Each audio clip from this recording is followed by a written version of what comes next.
अस्सलामुअलैकुम फ्रेंड्स मेरी आज की वीडियो प्लूमेरिया प्लांट के मुतल्लिक़ है।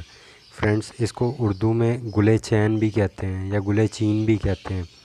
फ्रेंड्स, ये एक ऐसा पौधा है कि जिसको पानी की बहुत कम ज़रूरत होती है और इसके पत्ते माशाल्लाह बहुत बड़े साइज़ के होते हैं। ये देखिए, मैंने अपने एक छोटे से गमले में लगाया हुआ है। 12 से 14 इंच का गमला है और माशाल्लाह उसके अंदर पौधे का साइज़ देखें। इस पे बेशुमार फूल गुच्छों की सूरत में लगते हैं।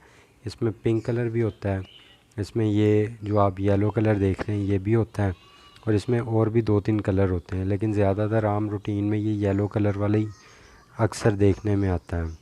फ्रेंड्स, इस प्लांट की जो है वो सिर्फ़ एक ही केयर है कि इसको जो है वो बालू मिट्टी में लगाएं और इसमें पानी की मिकदार कम रखें। अगर इसमें पानी ज़्यादा रखेंगे तो इसका तना इस किस्म का होता है कि ये बहुत जल्द जो है वो गल जाता है, जिसकी वजह से प्लांट आपका जो है वो मर जाता है।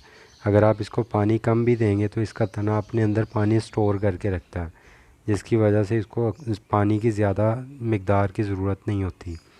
फ्रेंड्स, उम्मीद करता हूँ कि आपको ये छोटी सी वीडियो अच्छी लगी होगी। अगर वीडियो अच्छी लगी हो तो मेरे चैनल को सब्सक्राइब करें।